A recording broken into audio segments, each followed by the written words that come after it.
수업 시작할게요. 네, 오늘 사자의 수업이라서 오늘이 마지막으로 판다스를 다뤄볼 거예요.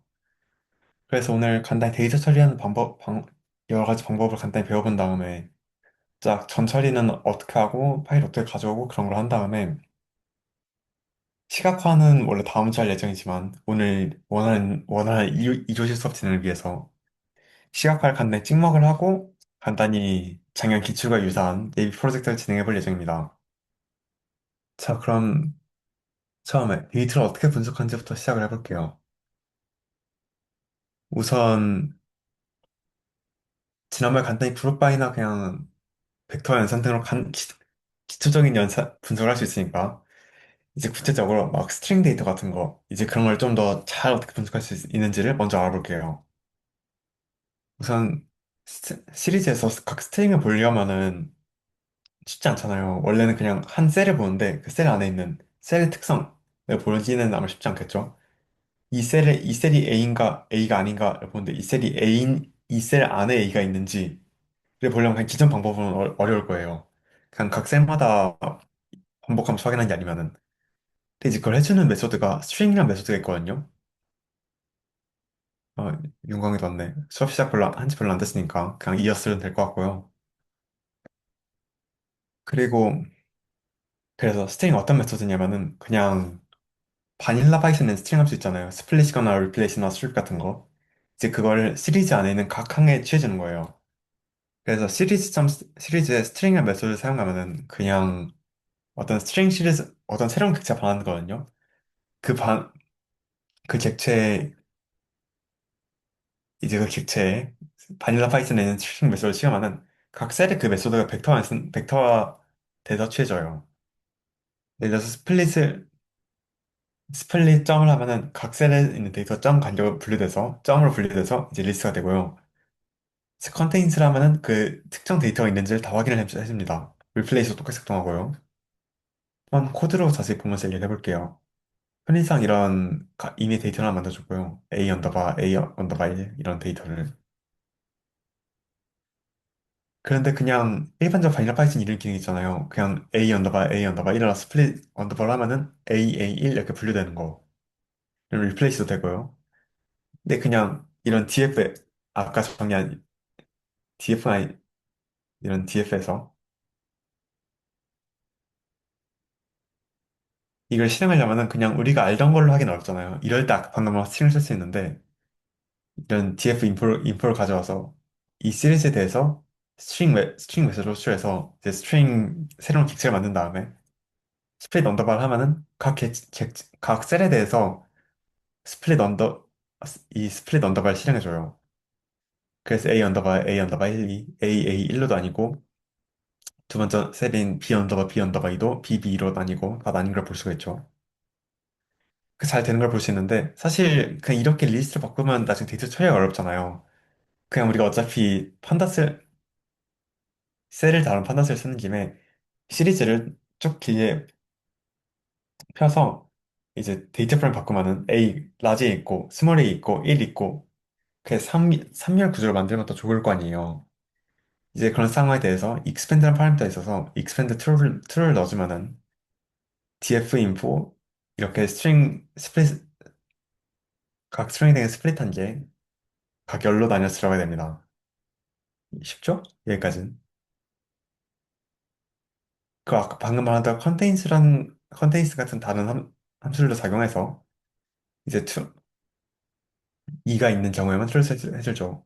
이거는 좀 다른 얘기인데 사실 컨테인스는 원래 바닐라 파이썬에 있는 메소드가 아니거든요. 그 컨테인스 일을 해보면 스트링 오브젝트는 컨테인스라는 파라미터가 없다. 그런 어트리뷰트가 없다라고 나오는데 판다스에서는 구현을 해줬습니다. 원래는 이 in A 언더바 이렇게 해서 작동을 하는데 또 이 문법은 판다스에서 구현하지 않아서 그냥 살짝 바닐라 파이스 문법과 판다스 문법의 차이가 약간 있다는 점 알면 좋을 것 같아요. 만약에 이걸 DF에 대해서 하면은 파스가 나온 이제 그 DF에 각 셀에 2가 있는지 확인해주는 코드가 돼서 이건 제대로 작동하지 않습니다. 우리가 예상한 대로. 살짝 이런 차이를 인지하고 넘어가면 좋을 것 같아요. 괜찮죠? 그 방금 말한 리플레이스도 똑같이 있어서 이렇게 언더발 콜론을 바꿔주는 리플레이스가 있습니다. 그리고 여기 PDF에 있는 내용 자세히 보면은 regex라는 파라미터 있는데요. 우리 컴퓨터 때 다 regex를 한 번씩 봤었죠. 그 정규 표현식 막 점 넣고 대괄호 넣고 물음표 넣고 이것저것 하는 거.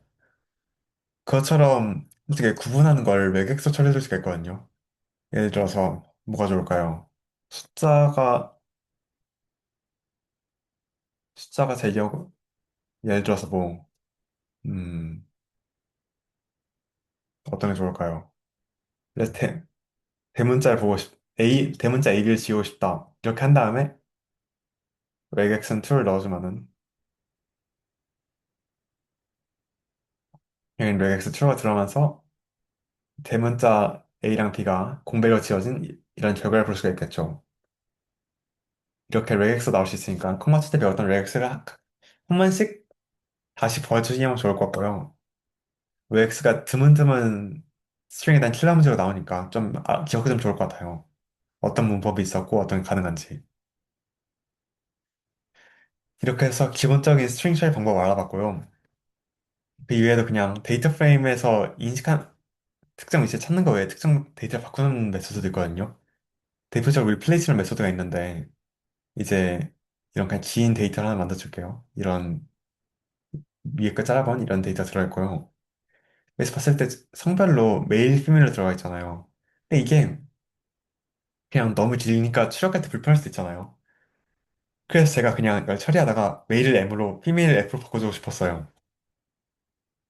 그럼 그냥 replace한 메소드를 사용해서 이제 df.replace 메일 M을 하면은 여기 있는 메일을 모두 M으로 바뀐 걸 볼 수가 있죠.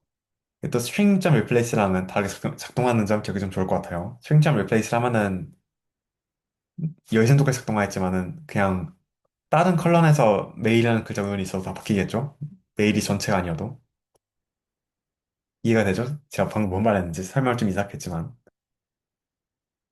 그렇게 해서 아까 말했던 대로 메일을 M으로 비메일을 F로 바꿔줘 싶으면은 한번 치환하고 거기에 또 이제 아이고 거기에 또 리플레이스해서 이렇게 바꿀 수 있을 거예요.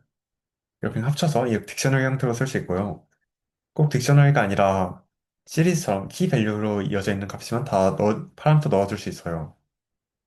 쉽죠? 심플하죠? 리플레이스라는 게 있다는 거. 세 번째로 이제 어플라이라는 게 있거든요. 사실상 지금까지 배운 그룹 파일을 제외한 모든 메소드를 어플라이라는 걸로 대체할 수 있어요. 이제 어플라이가 어떤 거냐를 보면은 이제 우리가 특정 각 셀마다 어떤 함수를 취해주고 싶어요. 예를 들어서 어떤 F라는 함수가 있어서 각 셀마다 F라는 함수를 취해서 F의 취한값을 넣어주고 싶어요. 그럼 이제 어플라이 안에 그 함수를 넣어주면은 그냥 그 함수를 적용해준다. 모든 셀에 대해서. 일종의 넘파이의 벡터라이즈 함수랑 비슷한 개념이라고 보면 돼요. 근데 우리가 맨날 그 함수를 정의하고 넘어가기 힘들잖아요. 그래서 컴과 때 배웠던 람다 표현식을 주로 씁니다. 이러면 그냥 이것도 x를 입력받아서 x 플러스 5를 리턴해줘서 하나의 함수처럼 작동하죠. 모두 람다 기억하시나요, 혹시? 윤서나 윤광이도 다 기억하죠? 람다 표현식. 좋아요.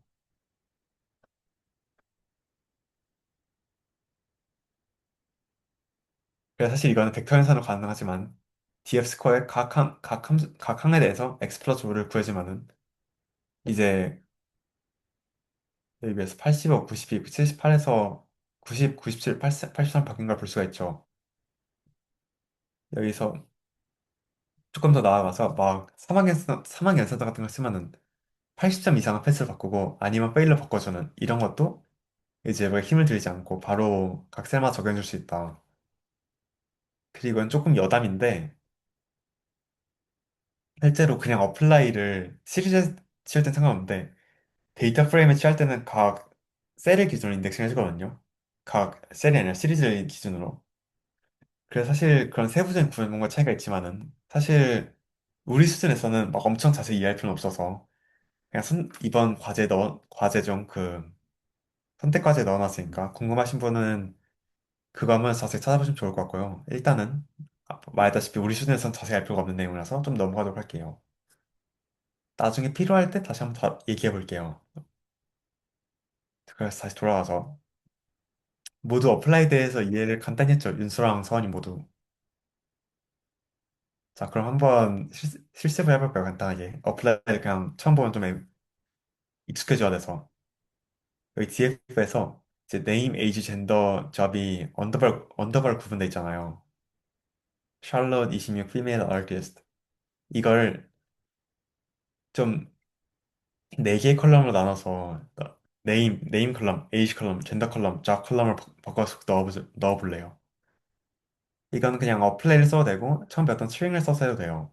그냥 우리가 배웠던 이런 데이터 처리가 그냥 좀 체화시켜야 돼서 한번 하고 넘어가면 좋을 것 같아요. 한 30초? 30초에서 1분이면 될 것 같은데 되면은 채팅 남겨줘요.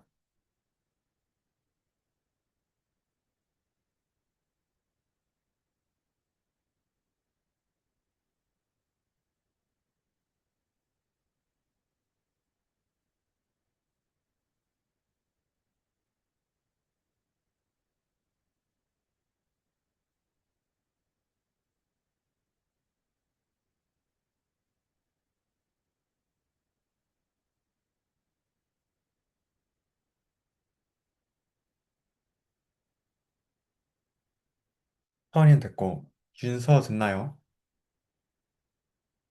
아직인가요? 네. 한 14분까지 기다리고 해보겠습니다.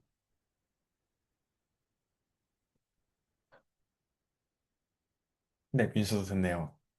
이제 NDF에서 보면은 NDF.점 헤드를 찍어봐서 NDF의 구조를 파악해보면은 그 이름이 있고 언더바를 구분되어 있으니까 그냥 NDF.점 스트링.점 이제 스플릿을 해주면 이렇게 하면 되죠. NDF 인포 시리즈에 대해서 스트링이 정의된 거니까 NDF 스트링 스플릿을 해보면은 이건 장난치고 그 이렇게 리스트로 될 거예요. 근데 리스트 하면은 제가 말한 대로 이렇게 네일 컬럼 나누기 힘드니까 아까 배웠던 익스펜드 파라미터를 통해서 익스펜드 2를 해주면은 이렇게 네 개형으로 나오겠죠. 그리고 이걸 name, age, gender, job이랑 컬럼에 넣어주라고 했으니까 이제 펜스 인덱싱 활용해서 ndf name, 아이고, age, gender, job 그 네 개의 컬럼을 정의한 다음에 아이고, 넣어주면은 이렇게 잘 들어간 걸 볼 수가 있죠. 쉽죠? 괜찮죠? 이 정도는. 다르게 뭐 그냥 어플라이를 잘 써도 해도 괜찮고요. 어떻게 하든 이렇게 나오기만 쓰면 괜찮습니다. 그리고 이제 인포는 그냥 중복된 데이터 담고 있으니까 버려도 되겠죠. 혹시 이거 무슨 문법을 메소드 사용해서 기억하나요, 다들? 심플하니까 이거는 그냥 말로만 하고 넘어가죠. 채팅으로. 마이크로 해도 되고. 인포 칼럼을 지우려면 뭘 해야 하죠?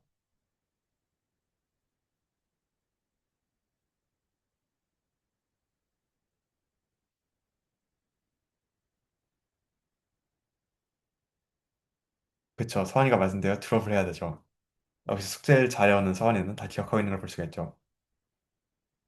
이제 ndf.drop columns는 인포를 넣어주면은 인포가 지워진 이런 컬럼 생긴 걸 볼 수가 있죠.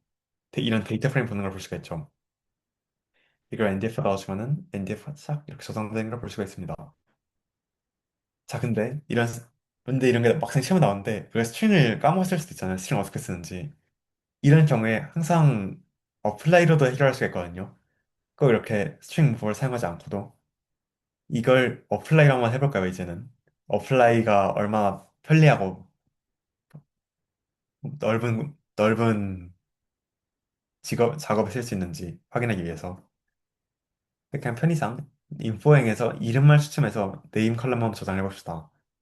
그냥 어플라이를 써서 스트링 쓰지 말고. 그것도 되면은 채팅에 남겨줘요.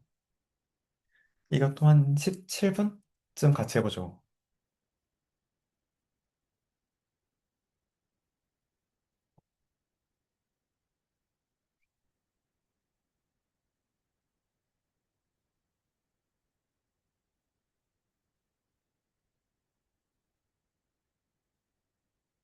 서원이 듣고,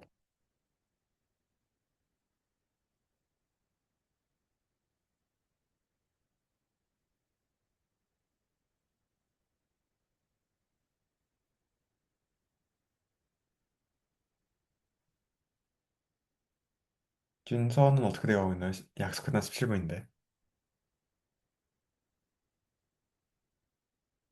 그쵸. 솔직히 이거 어플라이 어떻게 써야 되는지 잘 모르겠죠. 조금 더 시간 줘볼까요? 한 1분 정도만? 18분에 다시 볼까요?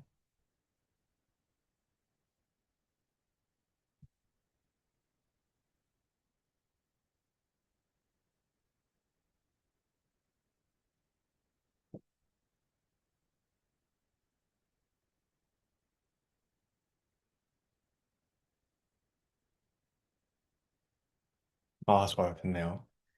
이제 NDF 데이 다시 여기서 DF가 어떤 형태인지 헤드를 찍어서 봐보면은 DF 점 헤드를 보면은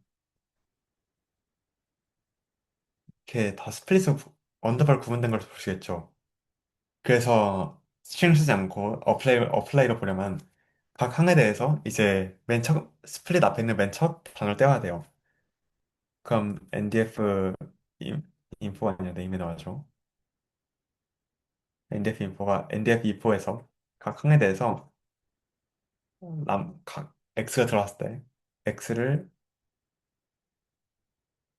언더바로 넣은 다음에 이걸 맨 앞 데이터를 인덱싱해 주면 되겠죠. 그러면은 인덱스 좀 해결할 수 있겠죠. 심플하죠?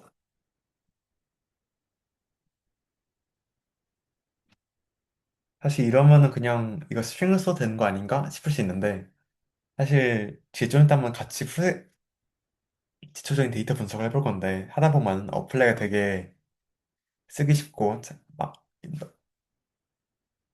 여러 가지 분야에 대해 쓸 수 있다는 걸 한번 느낄 것 같아요. 하다 보면은. 그 넘어가서 이제 다른 데이터 전체 방법에 대해서 알아볼 건데요. 처럼 데이터 병합하는 방법에 대해서 알아볼게요. 이거 넘파에서도 한번 했었죠. 그냥 컨캐티네이트나 머지를. 이제 판다스에 똑같이 컨캣이랑 머지라는 함수가 있거든요. 이 작동 방법이 미묘하게 넘파이랑 달라요. 그걸 좀 재료를 짚고 넘어가 볼게요. 우선 컨캣은 일단 이름부터 좀 짧아졌고요. 컨캐티네이트에서 컨캣이 됐죠. 대표적으로 똑같이 여러 개 데이터 프레임, 넘파이가 아니라 여기서 데이터 프레임을 리스트 넣어준 다음에 이제 엑싯을 지정한다는 정말 똑같은데 조인이랑 파라미터 있어요. 이 조인이랑 파라미터 좀 다루기 전에 한번 엑싯을 봐보자면은 그냥 기본적으로는 데이터 프레임이니까 엑싯 0이나 엑싯 1로만 붙일 수가 있겠죠. 이렇게 엑싯을 0으로 하면은 이렇게 세로를 0이니까 아래로 세로를 붙게 되고요. 엑시스 1을 하면 이렇게 가로를 붙는 걸 볼 수가 있죠. 이제 지난번에 벡터 연산하면서 판다스에서 연산은 같은 인덱스끼리 일어난다고 했잖아요. 그것처럼 컨캐트 해줄 때도 같은 인덱스인 것끼리 쭉 이어져요. 예를 들어서 여기 PDF에서 첫 번째 데이터 프레임에는 컬럼 A, 컬럼 B가 있고 두 번째 데이터 프레임 컬럼 B, 컬럼 C가 있잖아요. 그래서 엑시스 1방향으로 이제 붙여주면은 B는 B끼리 붙는데 A는 C랑 안 붙어요. 이제 A 뒤에는 그냥 결특체가 붙고 C 앞에도 결특체가 붙어요. 이러면은 각 인덱스에 각 항목을 넣어주면은 항목별 특성을 정리하기 쉽겠죠. 데이터가 없는 건 그냥 결특체 남아두니까. 근데 우리가 이런 결특치를 남긴 게 정말 싫을 수 있잖아요. 나중에 평균을 취할 때 결특치 없어서 짜증난다거나 그럴 수도 있잖아요. 그럴 때 이 조인 파렌트가 등장하는데 조인의 이너, 즉 교집합을 입력해두면은 이제 널 데이터가 없는 그냥 두 컬럼에서 두 데이터 프레임의 컬럼에 모두 포함되는 그런 컬럼이 아니라 인덱스 포함된 행만 남게 됐습니다. 이게 인어를 했을 때 상태인데요. 동화는 결특층에는 A행, C행 사라지고 결특치 없는 B행만 남은 걸 볼 수가 있죠. 쉽죠? 어떻게 작동하는지 이해가 되죠? 조인이 이너와 아우터일 때. 반대로 그냥 전체 데이터를 뽑으려면 조인에 아우터를 넣어주면 되고, 디폴트가 아우터라서 그냥 다 뽑을 것만 입력 안 해줘도 됩니다. 그 엑짓이 0일 때도 똑같이 이제 컬럼스가 똑같은 것끼리 붙게 되는데요. 여기 보면은 둘 다 컬럼스 2만 있으니까 조인 아우터를 하지만은 이제 2행은 싹 붙고 1행, 3행은 결특치가 남은 걸 볼 수가 있죠. 조인은 2를 해주면은 컬럼 2만 남게 되고요. 이걸 한번 코드 직접 돌려봐도 사실 거의 비슷하게 되는데요.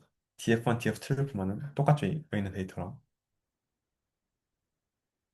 그냥 아무 파라미터 지정 안 해주면 그냥 엑시스 0으로 아우터를 붙는데 그래서 여기 있는 결과는 똑같이 엑시스 0 방향으로 컬럼 맞춰서 붙고 빈자리는 np점 난이 들어간 걸 볼 수 있죠. 이해가 되죠? 그 조인을 인을 하면 결특치가 없는 그냥 컬럼 2만 남고 이제 엑시스 1로 지정하면 그냥 가로를 붙는 걸 볼 수 있어요. 여기까지는 다 이해가 되죠? 컨캣은 쉽죠? 근데 이게 그냥 꼭 컬럼을 두 개만 데이터 프레임 두 개만 넣는 게 아니라 지금 리스트로 나니까 이런 데이터 프레임 세 개 넣어두고 붙여줘도 잘 붙는다를 볼 수 있죠. 조인을 아우터나 이너를 지정할 때 그냥 전체 데이터에서 전체 데이터 교집합이나 전체 데이터의 합집합을 봐줘요. 그렇게 컬럼 지정이 가능하고요. X1로도 잘 붙는 걸 볼 수가 있죠. 이렇게. 데이터 프레임 이제 합친 방법에 멀지는 연산도 있거든요. 이제 근데 이것도 넘파이 멀지랑 좀 달라요. 이제 말했다시피 얘가 인덱스 먼저 어떻게 다르냐면은 멀지가 그냥 두 개 데이터 프레임 합칠 때 공통되는 컬럼 있을 거 아니에요. 뭐 설명하기 좀 이상하게 나왔는데 막 아이디나 이름이나 그런 것처럼 저의 고유한 특성 있잖아요. 그냥 각 객체 고유한 특성. 이제 성적 같은 거는 저랑 다른 사람은 같을 수 있는데 이름이 같진 않잖아요.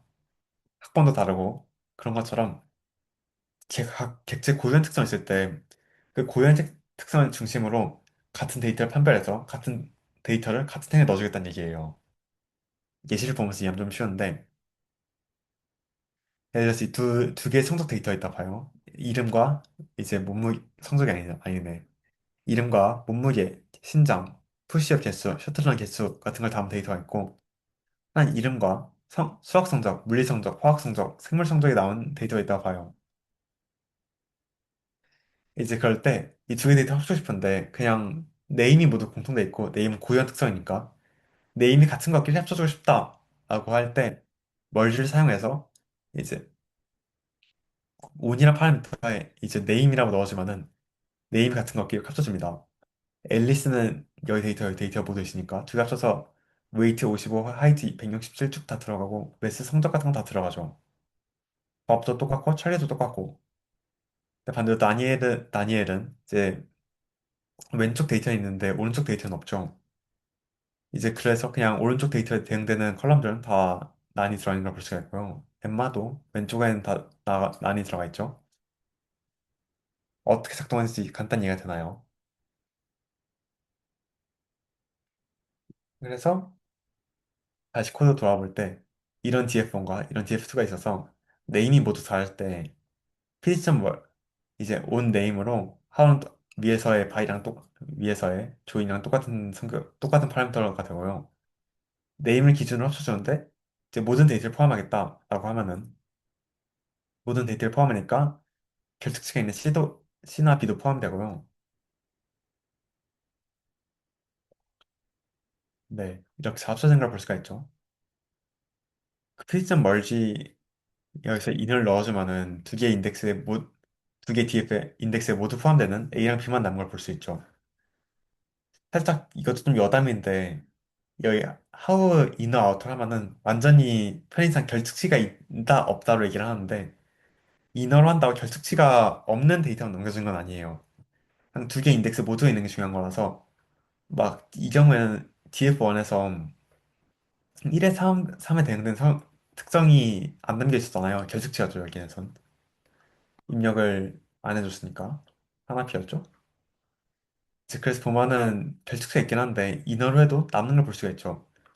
그래서 인어로 하면 결특수가 없는 행을 남겨주는 게 아니라 그냥 두 개 데이터 프레임의 인덱스에 모두 포함되는 값을 남겨준다라고 이해하면 좋을 것 같습니다.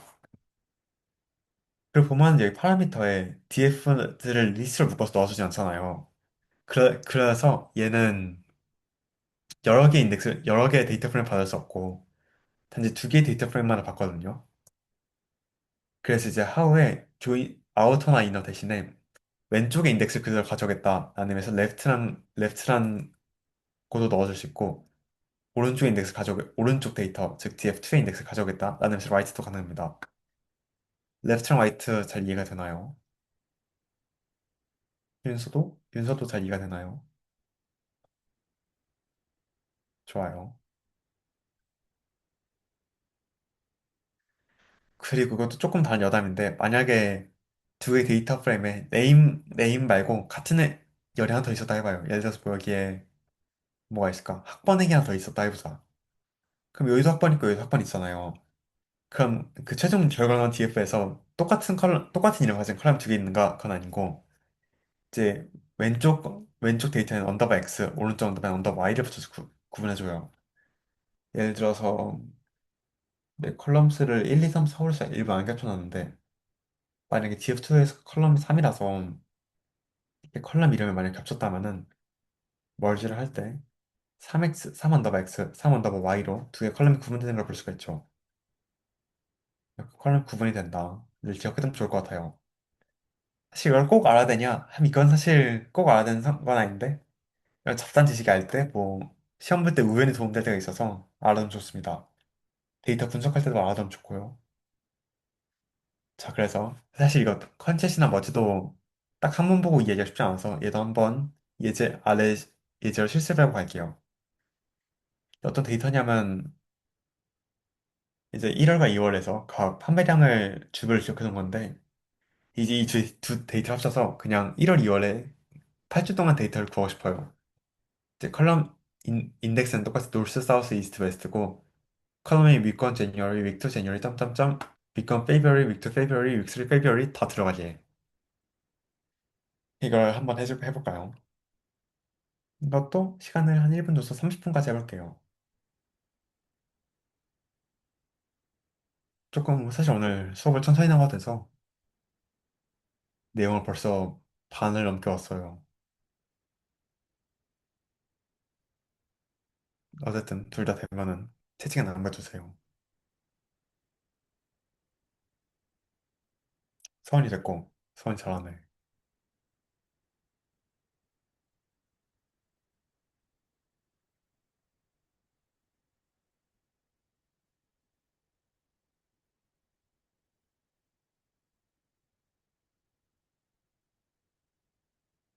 윤서도 되가나요?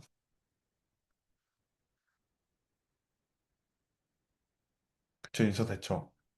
여기서 보면은 두 개의 데이터를 합치라고 했는데 막상 공통되는 컬럼이 인덱스밖에 없잖아요. 이런 경우에는 멀지를 쓰기가 상당히 애매하겠죠. 그냥 합칠 만한 온으로 쓸 만한 게 없으니까.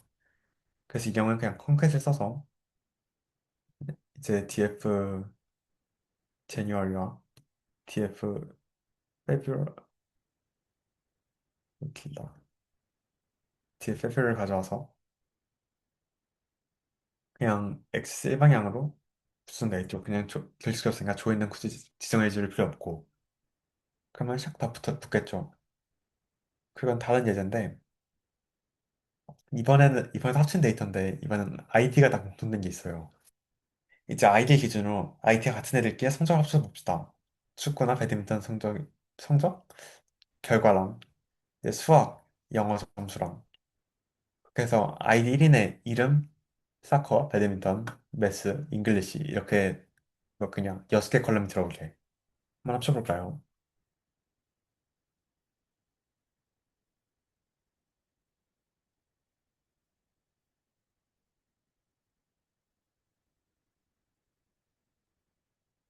대답 말하네요.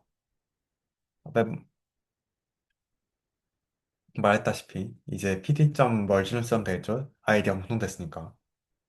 그래서는 df1, df2를 사용하고 이제 오늘 아이디로 지정해주면은 샤크가 붙겠죠.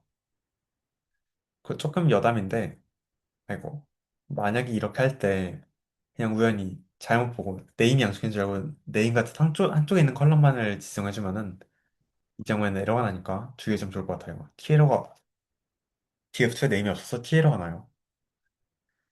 자, 그리고 좀 이거는 조금 더 기본적인 전철에 가까운 건데 그냥 가끔씩 데이터를 정리하다 보면은 여러 개의 데이터를 수집하면서 중복값이 나올 수가 있거든요.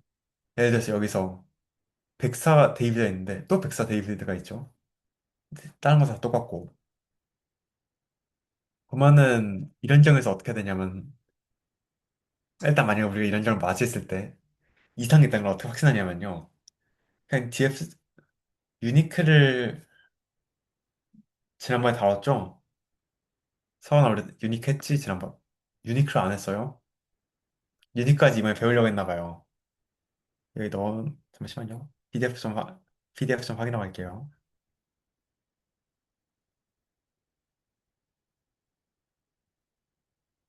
아, 네, 유니크도 여기 있네. 유니크도 이번에 하려고 넣어놨던 거네요.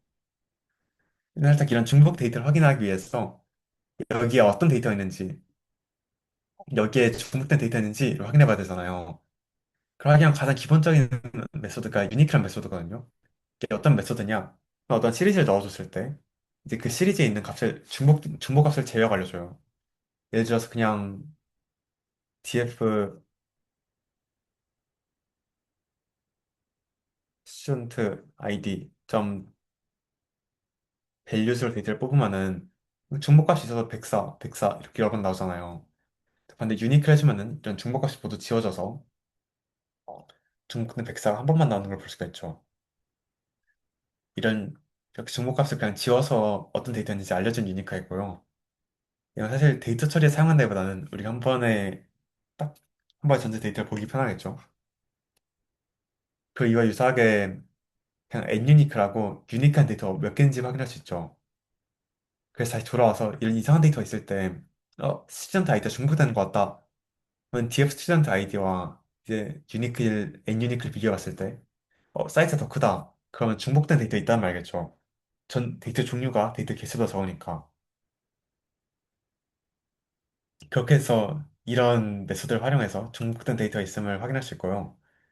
그냥 유니크는 중복을 확인할 뿐 아니라 그냥 좀 카테고리형, 예를 들어서 뭐 여러 가지 옵션이 선택돼서 나열된 경우에는 어떤 옵션이 있는지 확인하기 위해서 사용할 수 있으니까 유니크를 좀 잘 알아두면 좋을 것 같아요. 프로젝트 할 때 많이 쓰여요. 다시 돌아와서 이제 그래서 중복된 데이터 있는 건 아는데 그걸 어떻게 처리할 수 있는가? 그것도 가장 기본적인 걸로 duplicate라는 메소드가 있거든요. 이게 어떤 거냐면은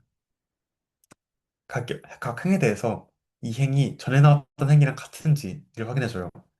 그래서 영행을 보고 영행 위에 다른 행이랑 영행이 같은가를 확인해줘요.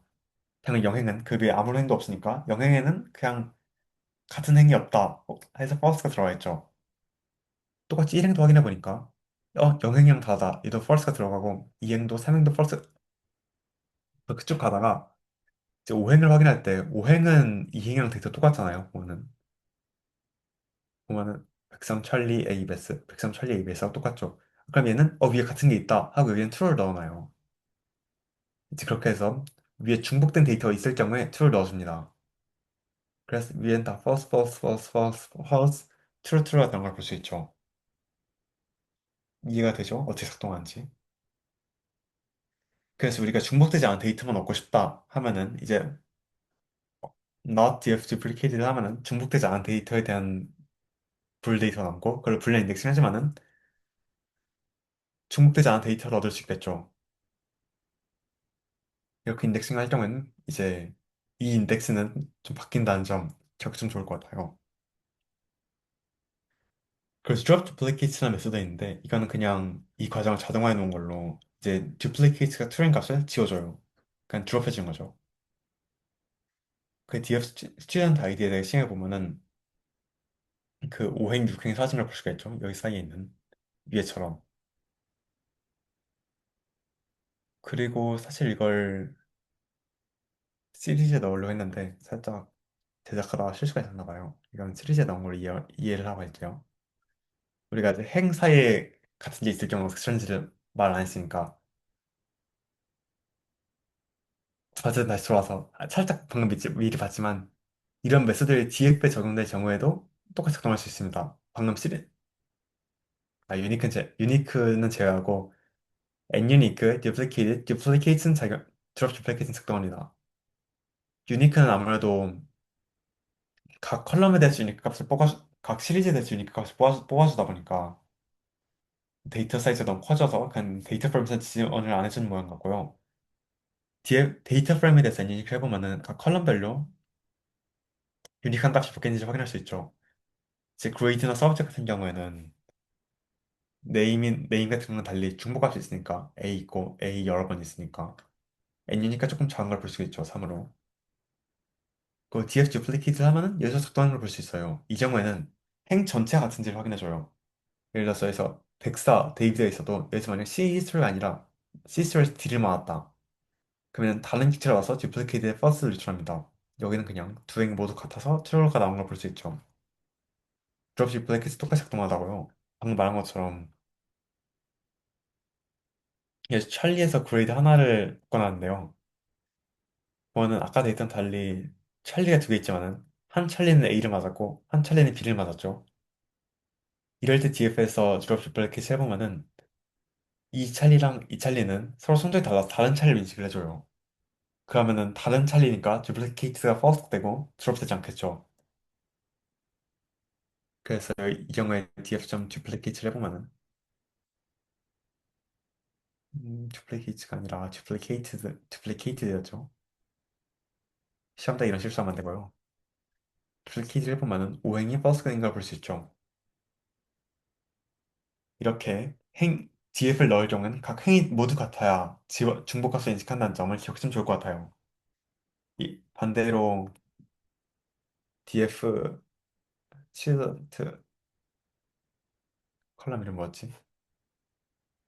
student id 같은 거에 duplicate를 하면은 왜 안 돼?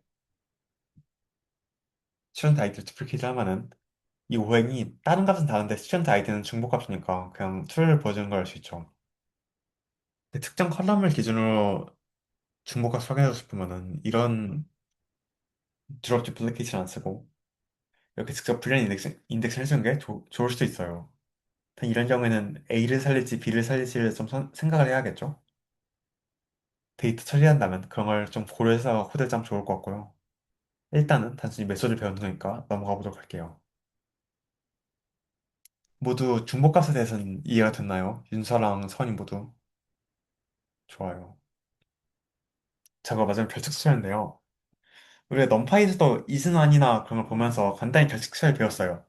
근데 말하면서 그냥 판다스에서 자세히 볼 거다 라고 얘기했잖아요. 이제 왜 그러냐면은 판다스가 훨씬 결측 처리를 잘해줍니다. 우선 기본적으로 이런 결측식 있는 데이터가 있어도 그냥 실시점 미나하면은 결측치가 없는 데이터끼리 평균해줍니다. 정말 좋죠? 만약에 이게 뭐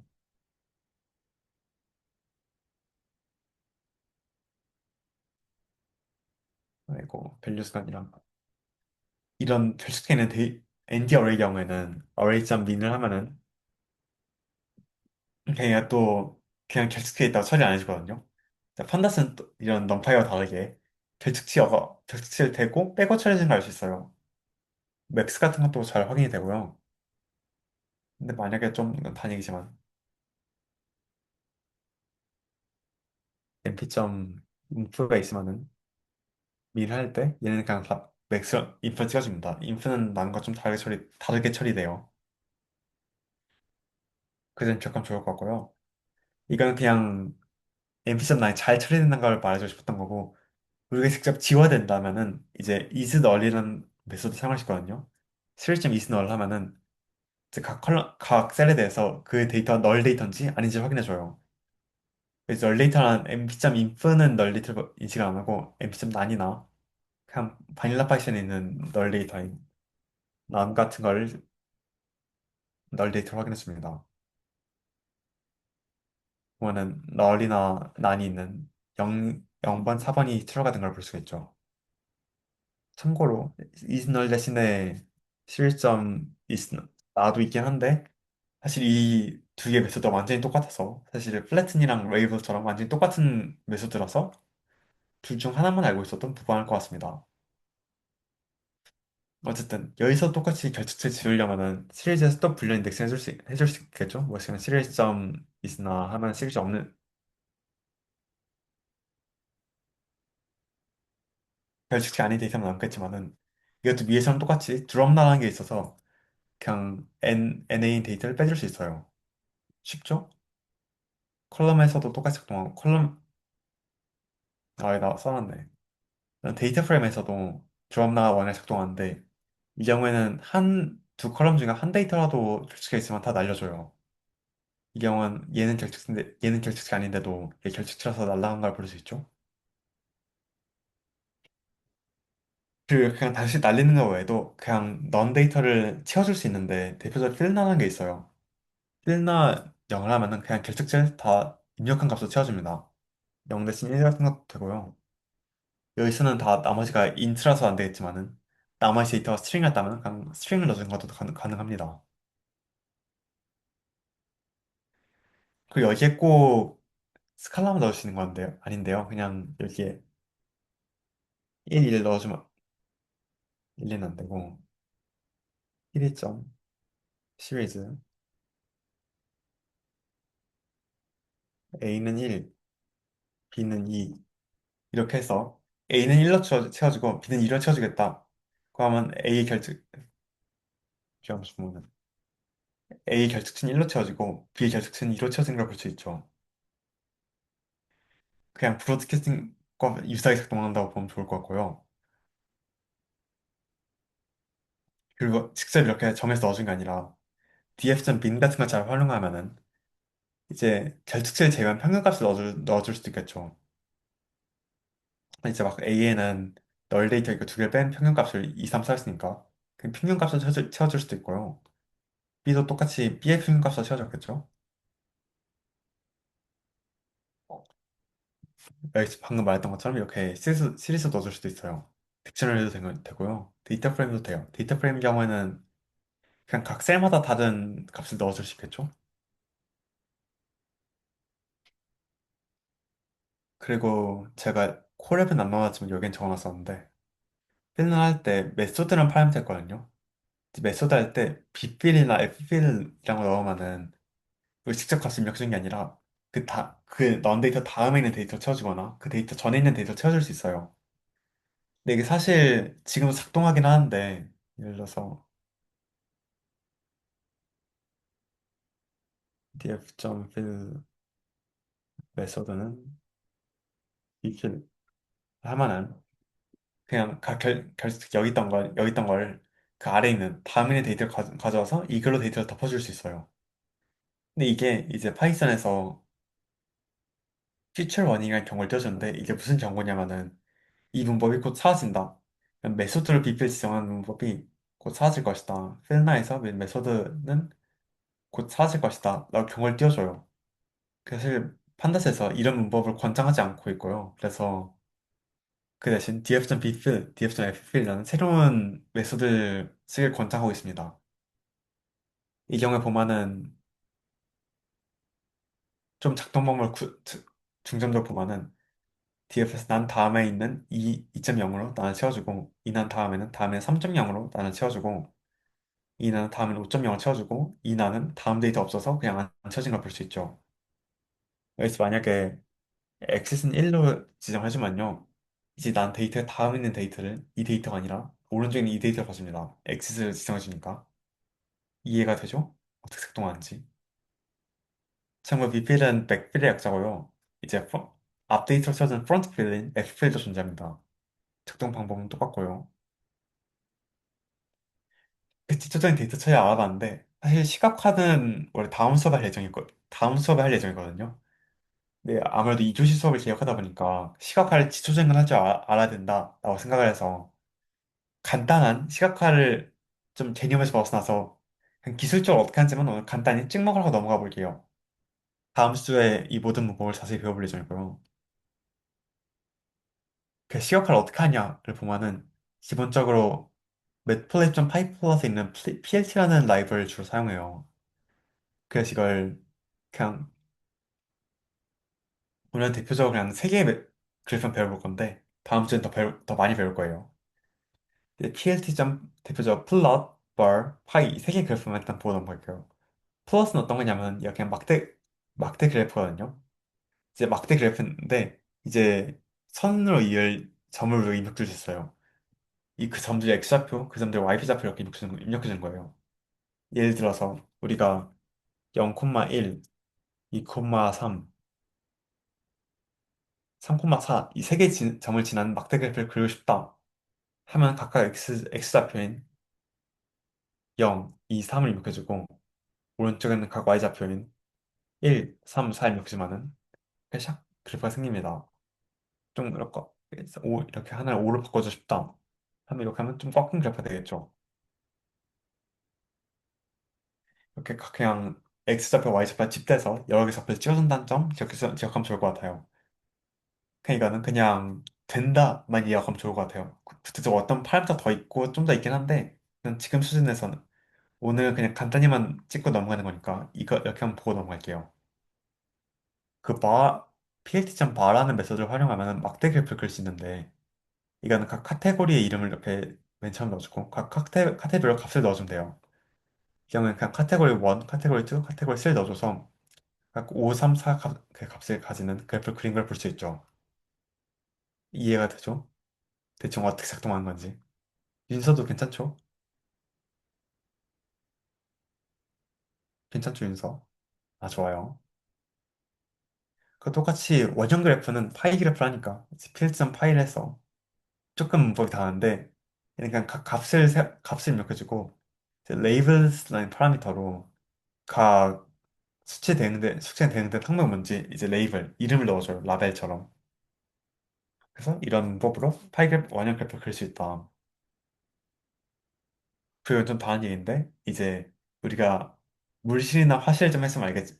물실, 화실, 생실, 지실 중 하나 했으면 알겠지만은 이제 그래프 그릴 때 제목 넣어야 되고 X축 이름 넣어야 되고 Y축 이름 넣어야 되잖아요. 제가 이렇게 필점 타이틀, 필점 X 레이블, 필점 Y 레이블이라고 하고 이렇게 넣어주면은 시각화할 수가 각 넣어줄 수 있다. 이게 보면 좋을 것 같아요. 필점 쇼는 그냥 위에 명령한 것들 다 중첩해서 PLT를 보여주는 객체예요. 사실 PLT 쇼가 없어도 작동은 하지만은 이게 다른 데이터 중복될 수 있어서 안정적이지 않다는 단점이 있어서 문제였어요. 모는종이 사실 이건 또 오늘 그 다루지 않았어요? 필지적 브리드를 해서 넣어주면은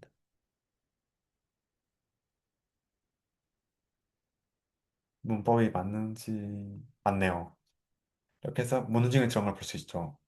사실 이런 거 말해도 딱 여기에 숫자를 어떻게 넣는가 뭐 이걸 파이 그래프를 조금 돌려서 넣는가 아니면 좀 더 예쁜 그래프를 어떻게 넣는가 좀 이제 인터랙티브한 그래프는 어떻게 넣는가에 대한 설명도 있는데 그건 다음 주에 5차 수업 때 진행하도록 할게요. 사실 원래 계획상 시각화가 이번 수업에 넣을 예정이 아니었는데 네 어쩌다 보니까 기본적인 거 필요할 것 같아서 그냥 넣어둔 거라서요. 일단 또 혹시 좀 더 궁금한 게 있나요? 그냥 시각화 관련해서 이건 어떻게 하나 싶은 거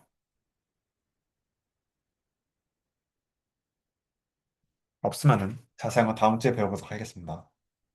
일단은 그 선 그래프, 막대 그래프, 원 그래프 하고 제목 X축, Y축 이름 넣는 법까지만 오늘 간단히 기억하고 가면 될 것 같아요. 자, 다시 돌아와서 이제 파일 입출력을 어떻게 하는지 이제 또 알아야겠죠. 우리가 데이터 나와 뚝딱 한다고 데이터 나온 게 아니니까. 일단 이거 위에 PIP가 아니라 두 명령 실행해주면 좋을 것 같고요. 이거는 이게 뭔가 싶겠지만은 그냥 제가 올려준 데이터를 다운받는 과정이에요.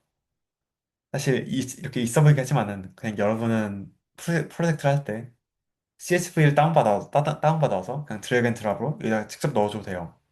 그래 눌러서 CS, 그냥 CSV 데이터 넣어줘도 문제가 없습니다. 그냥 파일 넣었다 뺐다 귀찮을 것 같아서 이렇게 준비를 해왔어요. 그래서 이런 대거 스윙 파일 아니냐고요? 아니, 아니, 이건 대화 수행 파일이 아닙니다. 저는 이걸 다, 그냥 새로 가져온 데이터예요. 사실 이거는 수행이 아니라 기출이고요. 기출에 사용된 데이터입니다. 그래서 이런 데이터를 일단 CSV가 있을 때 우리가 그걸 어떻게 판단할 수 있는가? 넘파이에서 간단히 해봤었죠. numpy.read CSV 그런 read text 델리미터 어쩌고 그런 거. 근데 넘파이에서 막 델리미터 넣어주고 스킵로스 넣어주고 해야 되잖아요. 판다스에서는 그런 거 없이 그냥 read CSV를 넣어주면 돼요.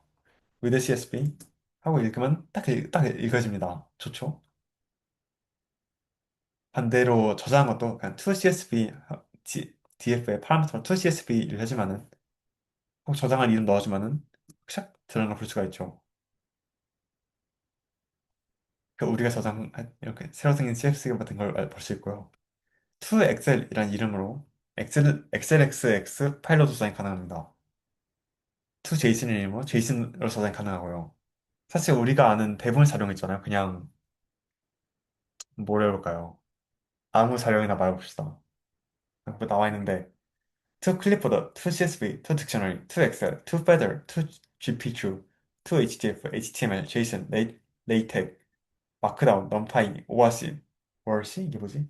피클 등등 각종 데이터를 그냥 다 보낼 수 있거든요. 그냥 to 뒤에 자료만 붙이면 된다. 이만큼 편리하다라는 걸 알면 좋을 것 같아요. 엑셀의 제형은 그냥 다 자료용으로 넣어주면 되는데 엑셀만 XLSX가 아니라 그냥 엑셀로 넣어줘도 됩니다. 그것만 기억하면 나머지는 다 그냥 심플합니다. 넘파일이 비해 훨씬 편리하죠. 모두 여기까지 괜찮을까요? 그래서 사실 여기까지 배운 게 판다스 데이터 처리에 대한 모든 부분이거든요. 시각화랑 개념적 부분은 좀 빼먹었지만 그건 다음 주에 할 거고요. 그래서 우리가 지금까지 배운 걸로 한번 이걸 데이터 처리를 한번 해보고자 해요.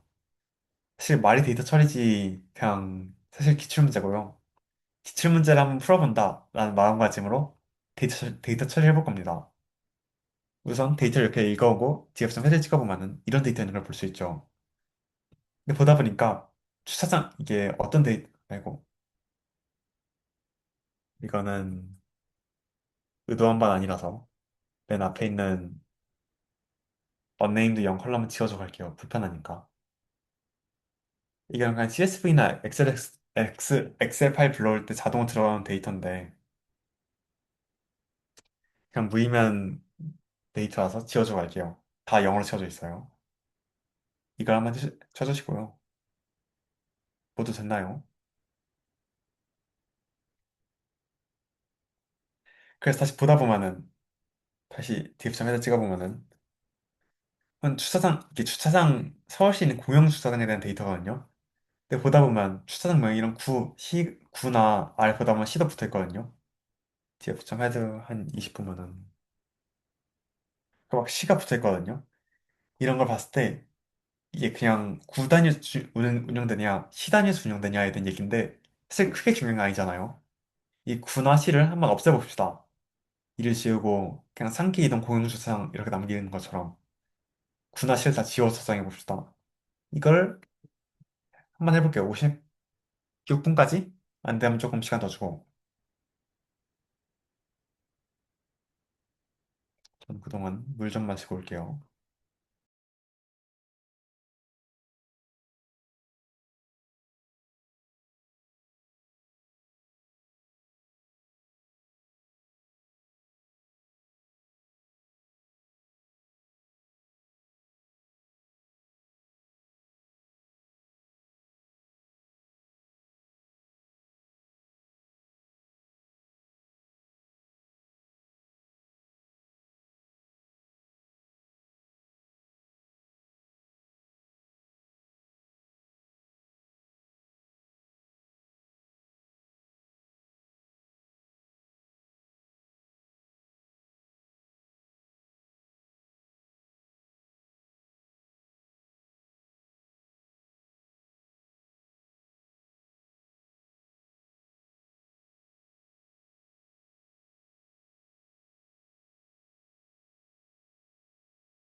네, 서은이는 됐다 하고, 윤서 혹시 됐나요?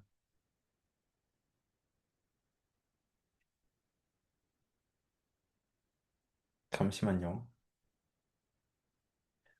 그러면 딱 풀이하기 전에 살짝 주의점 하나 설명할게요. 딱 이거 보고, 파이썬에서 배웠던 스트립이란 게 생각난 사람일 수 있어요. 공부를 열심히 했다면은. 스트립이 어떤 거냐? 이제 막, 어쩌고, 저쩌고 한 데이터 있을 때, 막 뒤에 양 끝에 있는 공백 같은 거 지워주고 싶다. 이렇게 스트립 하면 딱 공백이 지워지는 게 나거든요. 공부한다는 게 아니라, 막, 골 지고 싶다. 그러면 이렇게 고가 양 끝에 있는 것만 지워서 해준 게 있어요. 네, 인수가 됐다고 하고요. 좀 이걸 얘기해주자면, 딱 여기서 가명 봐서, 이제 넘파이도 스트립 있거든요. 그래서 이제 이거 이름 뭐더라? 주차장명. 점, 스트립. 구하면 안 되는, 구를 하고 싶다! 할 수도 있잖아요. 근데 이렇게 해보면 좀 문제 생기는 게, 이게 스트링의 스트립의 경우에는 자동으로 regex를 뺄 거거든요. regex가 아니라 그냥 저 괄호 열고 구, 괄호 닫고를 맺혀지는 게 아니라 그냥 괄호 열고를 샥 지워주고 구를 샥 지워주고 괄호 닫고를 샥 지워줘요. 그래서 이런 마들스타디움 그린 공원 같은 경우에는 그냥 괄호 닫고까지 지워진 걸 볼 수 있죠. 그 이름에서. 그래서 이런 경우엔 이런 구를 쓰면 문제 생길 수 있다. 라는 걸 알고 하면 좋을 것 같아요. 이렇게 실제로 이게 시험 문제였는데 이렇게 수입 써서 까인 사람들이 많고요. 좀 있고요. 주의를 합시다. 구를 하면은 꼭 맞지 않고 일부만 맞아도 다 지워버린다. 여러 번 지우기도 한다. 그래서 어떻게 되냐? 그러보면은 그 df 주차장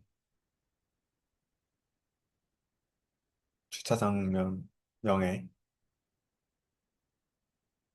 점 스트링 들어가던데 그냥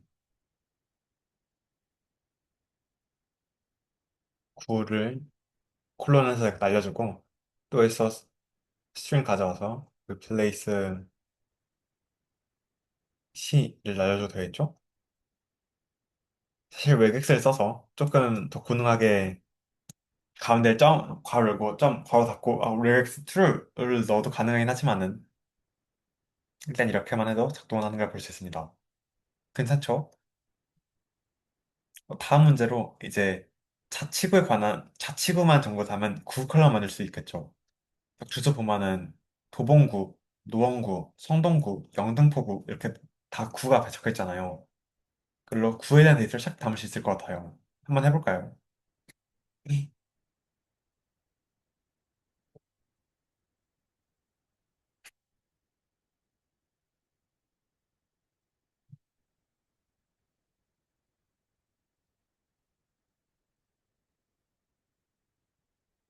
서원이 됐고 빠르네.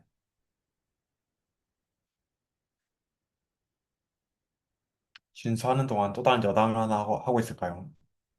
이제 막 윤서 됐니? 윤서 됐네. 하던 여담을 좀 마무리하고 해보도록 할게요. 살짝 맨날 수업할 때 얘기해줄 까먹은 게 많아서. 이제 인덱싱 할 때 흔히 막 df 주소 이렇게 가져오잖아요. 사실 다른 인덱싱 방법이 있는데 컬럼을 가져갈 때 주소 이게 돼요. df 첨하고 컬럼 넣는 게. 근데 이게 또 막 띄어쓰기 있는 이름의 경우, 막 주차장 코드의 경우에는 주차장 코드를 하면 이건 안 돼요. 띄어쓰기 없는 컬럼만 해당되는 점에 유의하면 좋을 거고요. 어쨌든 이런 인덱스도 가능하다. 는 기억하면 좋을 것 같아요. 다시 돌아와서. 그럼 그냥 앞에 했던 스트링 처리처럼 df 그 9는 df df 점 주소 점 스트링 점 apply가 낫겠네요. apply 람다 x x 3 스플릿 영어를 하지만은 띄어쓰기로 나눠서 그냥 맨 앞에 있는 데이터를 가져와서 도봉구, 노원구를 가져온 데이터를 처리할 수 있겠죠. 이렇게 심플하죠? 그 데이터를 보다 보면 좀 이상한 게 더 있는데 좀 데이터를 쭉 여러 개 펴놓고 보면은 살짝 여러 개 좀 이상한 게 추상 코드의 크기는 6,400개인데 엔유니크 찍어서 종류를 찍어보면은 2,300개밖에 안 되는 2,300개밖에 안 되는 걸 볼 수 있어요. 즉 주차장 코드가 중복 데이터에 있다는 얘기겠죠. 그래서 이걸 중복 데이터를 날리고 그냥 첫 번째 데이터만 남겨봅시다. 중복된 데이터는 그냥 코드가 중복된 데이터는 그냥 중복된 데이터는 코드가 중복된 데이터를 의미해요. 꼭 칼럼이 다 똑같지 않아도. 사실 이것도 하면 들으세요. 좀 여담인데 실제 기초에는 그냥 첫 번째 데이터만 남긴 게 아니라 막 엄청 복잡한 처리 방법이 있었거든요. 총 주차장만은 그냥 평균을 남기고 뭐 기본 주차 요금은 어떤 값을 남기고 어떤 건 맨 위값 어떤 건 맨 아래값 그런 걸 다 말라 라는 복잡한 처리 과정이 있었지만은 우리 살짝 그걸 하면은 너무 브루바이와 에그와 딕셔너리 통하는 에그와 기타 등등 많은 게 필요해서 많은 요소가 필요해서 일단은 좀 간략화해서 첫 번째 데이터만 남기도록 해봤어요. 서원이랑 윤주 둘 다 됐나요? 아, 됐어요. 좋아요. 문제 이거는 방금 문제 원래 훨씬 쉬워졌죠. 그냥 df 점 코드 점 듀케이트를 하면 되겠죠. 잠시만요.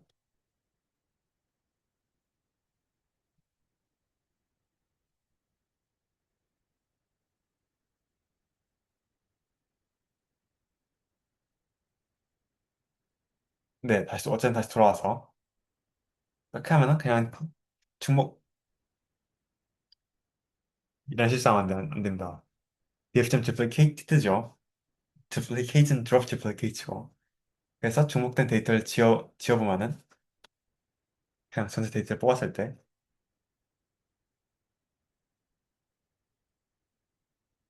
네, 잘 되는 걸 볼 수 있죠. 그리고 이건 마지막 문제로 각 구별로 주차장의 최대인 주차장의 이름과 주차장 면적을 한번 추적해 볼까요? 그 각 구의 총 주차장면. 이거는 난이도 조금 있습니다. 연한 시간이 한 3분? 4분 필요할 것 같아요. 10시 8분에 봅시다.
이것도 되면은 채팅을 남겨줘요.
서원이 됐고.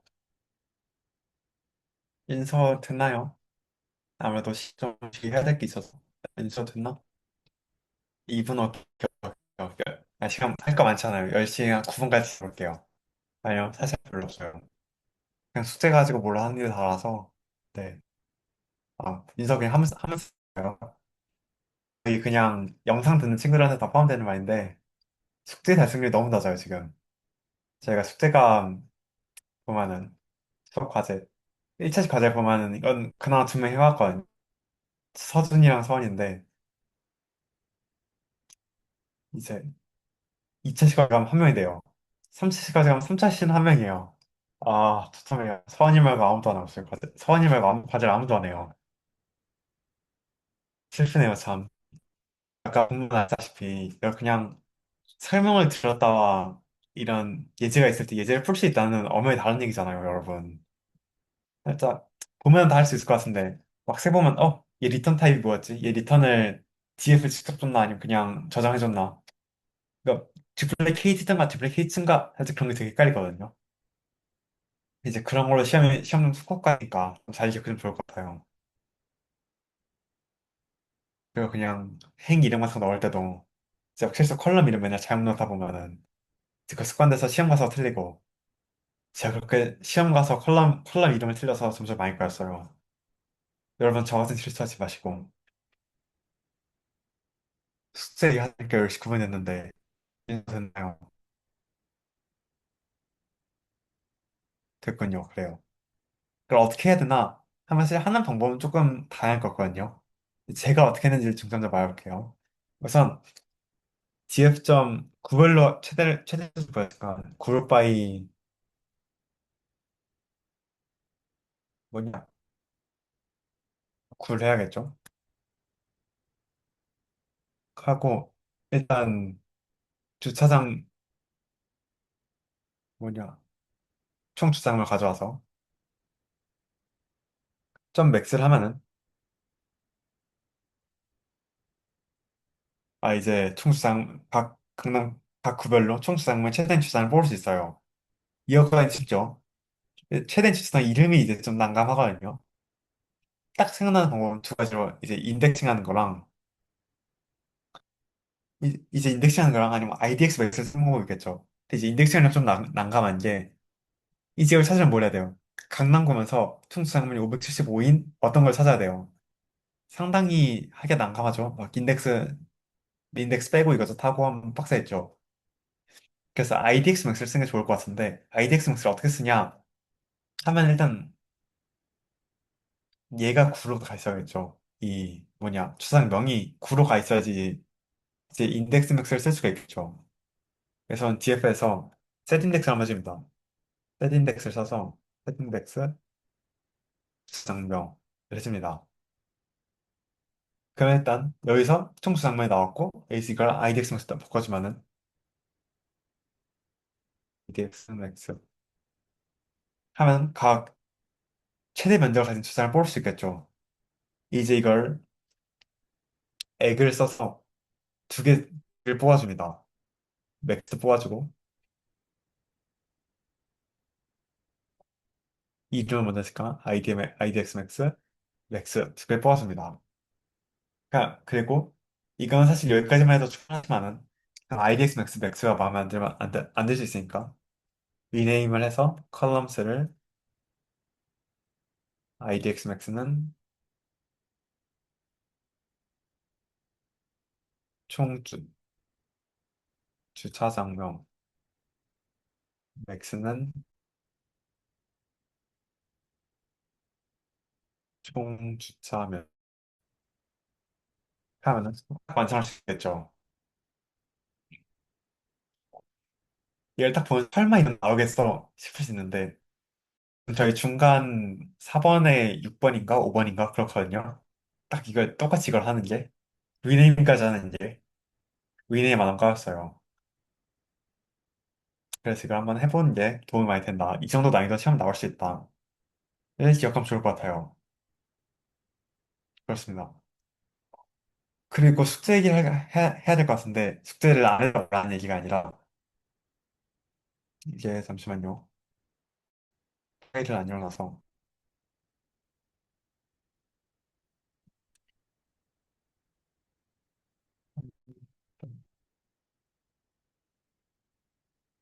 그래서 사실 이번 숙제에 뭘 넣을까 좀 고민을 해봤거든요. 그냥 지금 똑같이 오늘 배운 거 복습할 수 있는데 오늘 배운 분량이 너무 적잖아요. 그냥 스트링 분석, 리플레이스, 어플레이 하고 이런저런 전처리 너무 내용이 없잖아요, 오늘. 그래서 고민을 하다가 그냥 데이터 하나 던져주고 분석을 하기 시작합니다. 아이고, 좀 깨졌나? 아이고, 좀 깨졌네. 예, 다시 해결됐고요. 그래서 이번에 같은 어떤 내용이냐를 보면은 넷플릭스 TV쇼 형에 대한 데이터를 하나 줬어요. 이제 그래서 데이터를 정리한 주원을 도와서 열심히 최고의 영화를 고르게 해주도록 돕는 그 전처리도 하고 데이터도 불러오고 전처리하고 탐색해보고 몇 개 지워보고 몇 개 넣어보고 하는 데이터를 넣었어요. 이제 칠프는 난이도가 좀 있으니까 한번 해본 거예요. 그 어느 날 그랬듯이 질문 탐구도 있는데 이제 멀리 할 때 치컬럼에 중복이 있으면 어떻게 되는가? 멀리컬의 장단점은 무엇인가 생각해보지. 그럼 어플라인은 유사한 기능을 사실 다 그러니까 아까 말했죠. 어플라인은 데이터 프레임 어플라이 시험은 각 시리즈를 나눠준다고 이런 유사하게 좀 어플라이 맵이나 맵 같은 다른 맵 수도가 있으니까 차이점을 좀 알아두면은 프로젝트를 할 때나 시험 볼 때 편할 거예요. 그냥 언네임드 원 같은 것도 한번 읽어보고 남겨놨고요. 이런 과제가 있습니다. 그래서 종합과제로 사실 이거는 다른 데이터 분석도 넣어봤거든요. 그러니까 좀 제가 준비한 걸 좀 참는데 이게 살짝 시험에 형태 가깝게 위에 거는 조금 팁 같은 걸 넣어두고 안 돼, 어려운 거는 그냥 이름도 직접 제가 넣어두고 했거든요. 근데 그렇지 않게 이건 그냥 깡으로 처음부터 할 수 있게 준비를 해봤어요. 이걸 직접 해보면 도움 될 것 같고요. 네, 해보면 좋을 것 같아요. 그렇습니다. 이번 과정이 구성돼 있고 언제나 언제나처럼 잘 해보면 좋을 것 같아요. 언제나처럼 소원이밖에 안 하지만 일단 다음 좋을 것 같아요. 그리고 사실 오늘 준비한 수업은 여기까지인데 이건 좀 별난이인데 사실 제가 오늘 수업을 저는 이번 수업까지 하거든요. 다음 수업 1교시부터는 이제 생으로 끝내고 돌아오신 현웅이 형이 해주실 예정이고요. 그래서 저는 여기까지 할 것 같습니다. 어쩌다 저희 땜빵으로 들어올 수도 있고요. 그리고 더 이상 할 얘기 없으니까 오늘 수업은 조금 일찍 이 시간에 끝내보도록 하겠습니다. 수고했어요.